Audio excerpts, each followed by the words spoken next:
राजा परीक्षित ने पूछा, गुरुजी आपने कहा था कि स्वयं को मनु के 2 बेटे थे, प्रियव्रत और उत्तानपाद। हम प्रियव्रत के बारे में जानना चाहेंगे। आचार्य सुखदेव कहते हैं प्रियव्रत का अर्थ होता है प्रिय माने अच्छा और व्रत माने प्रतिज्ञा, व्रत माने संकल्प। जिस व्यक्ति ने अपने जीवन के उद्देश्य का अच्छा संकल्प लिया हो कि हमारे जीवन का उद्देश्य है अच्छा काम करेंगे, सच्चे अर्थों में वही व्यक्ति प्रियव्रत है। अच्छा संकल्प लेने वाला प्रत्येक व्यक्ति प्रियव्रत है। राजा प्रियव्रत ने जाकर के तपोबल से सूर्य के समान प्रचंड तेज प्राप्त कर लिया और उन्होंने संकल्प ले लिया कि मैं धरती पर कहीं भी अंधेरा रहने नहीं दूंगा। तपश्चर्या में अपार शक्ति है। व्यक्ति कितनी शक्ति को अर्जित करके उस सामर्थ्य का कितना सदुपयोग कर पा रहा है ये उसके ऊपर निर्भर है। अभी हमारे यहाँ रात हो रही है, अमेरिका में दिन हो रहा होगा। कारण सूर्य का कभी उगना नहीं होता, सूर्य का कभी अस्त होना नहीं होता। और धरती घूमी तो उसके सामने जो देश पड़ा वहां दिन हो गया, जो पीछे पड़ गया उसमें रात हो गई। तो प्रियव्रत ने कहा कि जिन देशों में रात होगी वहां मैं रात रहने नहीं दूंगा, प्रकाशवान रखूंगा। अपार सामर्थ्य प्राप्त करी। भागवत महापुराण में लिखा है कि प्रियव्रत ने संपूर्ण धरती पर अपना रथ दौड़ा दिया। तपस्या तो इतनी तेज। पिताजी ने सोचा बेटा बड़ा हो गया है तो ब्याह करो। जाकर के विवाह का प्रस्ताव रखा तो बेटे ने कहा पिताजी हमें वैवाहिक बंधन में मत बांधिए, नथिंग इंटरेस्ट अबाउट दैट। पिताजी ने कहा बेटा विवाह कर लो। कहते नहीं, विवाह नहीं करेंगे। अच्छा, जिनका विवाह हो गया है वे कहते हैं कि जबरदस्ती नहीं माने घर वाले हमारे, विवाह करवा दिया। मेरा विवाह ना होता तो मैं कलेक्टर तो हो ही जाता। मान लो पत्नी ने टांग खींच लिया है, कलेक्टर ना बने। बहाने बाजों के पास बड़ा बहाना है। करने वाला आदमी हर परिस्थिति में कर सकता है, क्योंकि वीर की पहचान समस्याओं के मध्य ही होती है। ध्यान दीजिए, परिस्थितियां अनुकूल हो तब आप बड़ा काम कर लेना, कोई भी कर सकता है जो प्रतिकूलताओं में भी जीवन जीना सीख जाए। यदि घर में सुख सुविधा है तो हर कोई सुखी रहता है। ध्यान दीजिए, जीवन में मुसीबत हो फिर भी हम प्रसन्न रहें। सच्चे अर्थों में महापुरुष वही है, कीप स्माइलिंग एवरी टाइम। तो जो विपरीतताओं में भी प्रसन्नता को अपने जीवन का आभूषण बना ले, सच्चे अर्थों में वही महामानव है। आज पिताजी ने जब बेटे से विवाह का प्रस्ताव रखा तो बेटे ने कहा पिताजी मैं विवाह नहीं करूंगा। पिताजी परेशान हो गए कि बेटा विवाह नहीं करेगा तो भाई अब हमारा कुल कैसे आगे चलेगा। तब मनु महाराज ने अपने बाप का सहारा लिया, ब्रह्मा जी का। ब्रह्मा जी प्रियव्रत के बाबा लगते हैं। ब्रह्मा जी को ले जाकर के कहा कि चलो आप समझाए तो होता कह रहा है विवाह न करेंगे। जाकर के कहा बेटा विवाह कर लो। अब बाबा जी विवाह करने की बिल्कुल इच्छा नहीं है।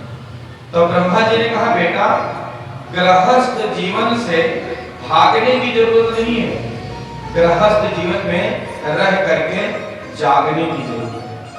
चारों आश्रमों में सर्वश्रेष्ठ गृहस्थ आश्रम कहलाता है। पति और पत्नी का यही समर्पण घर को स्वर्ग बनाता है। यदि गृहस्थी में पति पत्नी में समर्पण हो जाए, एक दूसरे के प्रति प्रेम सद्भाव हो जाए तो गृहस्थी स्वर्ग बन जाए। पर पत्नी में स्नेह नहीं है, 36 का आंकड़ा है, तो फिर वही घर नरक है। कहते हैं यदि समाज के हर नर नारी अच्छे लोग यही संकल्प ले ले कि हम विवाह नहीं करेंगे तो फिर हमारे राष्ट्र को अच्छी संतानें कहां से मिलेंगी। अरे भाई माता पिता अच्छे होंगे तो ही तो संतान अच्छी होगी। अब अच्छे हर आदमी, हर सदाचारी नर नारी यही सोच ले कि हम विवाह ही नहीं करेंगे, तो फिर अच्छी संतान कहां से आएगी। इसलिए अच्छे लोगों को वैवाहिक बंधन में बंधना इसलिए भी बहुत जरूरी है, क्योंकि वही एक माध्यम है जो राष्ट्र को एक अच्छा भविष्य प्रदान कर सकते हैं। कितने उदाहरण भरे पड़े हैं। स्वामी विवेकानंद, स्वामी रामदेव, आदि गुरु शंकराचार्य, नेताजी सुभाष चंद्र बोस, सरदार भगत सिंह, महारानी लक्ष्मीबाई, पद्मावती, दुर्गावती, कितने उदाहरण भरे पड़े हैं। यदि इनके माता पिता ने विवाह न किया होता तो ऐसी विराट सत्ता हमारे राष्ट्र को मिलती क्या? नहीं। पिताजी ने कहा बेटा गृहस्थ जीवन से भागो ना। गृहस्थ उनके लिए जंजाल है जिनको तालमेल बिठाना नहीं आता है, और उनके लिए जंजाल बिल्कुल नहीं है जिनको तालमेल बिठाने का तरीका है। इसलिए गृहस्थी बंधनीय है। हमारे सप्तऋषि सब गृहस्थ थे। भगवान श्री राम मर्यादा पुरुषोत्तम है, वे स्वयं गृहस्थ थे। इसलिए बंधुओं एवं बहनों, गृहस्थ की बड़ी महिमा है। संतों की भी महिमा है, लेकिन गृहस्थों की भी महिमा है। इसलिए जिनका गृहस्थ जीवन है अपने आप को दीनहीन न समझे। गृहस्थ भी किसी संत से कम नहीं है, बस उसका चरित्र ठीक होना चाहिए। ध्यान रखना, हमारे यहाँ कहावत है एक नारी ब्रह्मचारी। यदि वैवाहिक बंधन में बंधे हो तो आपको मर्यादा में रहना है। जिस नारी के साथ आपके साथ फेरे हुए वो पत्नी हो गई। समाज की शेष नारियों में अपनी माँ बहन बेटी का दृष्टि रहे तो व्यक्ति संत से कम हो ही नहीं सकता। इसलिए आज पिताजी ने समझाया कि बेटा गृहस्थ जीवन से भागो मत, जागो। आप लोग बताओ, सब पढ़े लिखे समझदार लोग हैं। हर बड़े मार्केट में दो सड़कें होती हैं, एक मेन मार्केट की और एक बाईपास की। अच्छा, बाईपास वाली सड़क पर थोड़ी कम भीड़ रहती है, मेन मार्केट वाली पर ज्यादा भीड़ रहती है। ये भी बात सही है कि मेन मार्केट और बाईपास दोनों की सड़कें आगे जाकर एक में मिलती हैं। ऐसा नहीं कि मार्केट वाली अलग जाएगी बाईपास वाली अलग जाएगी, दोनों एक में मिली है। हर की क्या है, मार्केट में जाओगे भीड़ रहेगी और बाईपास पर जाओगे खाली खाली चलेगा। तो ये हमारा जीवन भी ऐसे ही है। अब आप बताओ कि जो मेन मार्केट भीड़ से अपनी मोटर कार निकाल ले जाए, किसी को खरोच न लगे, वो कुशल ड्राइवर है कि जो बाईपास की खाली रोड पर कार दौड़ावे, वो कुशल ड्राइवर। आपकी नजर में कौन है? Main market.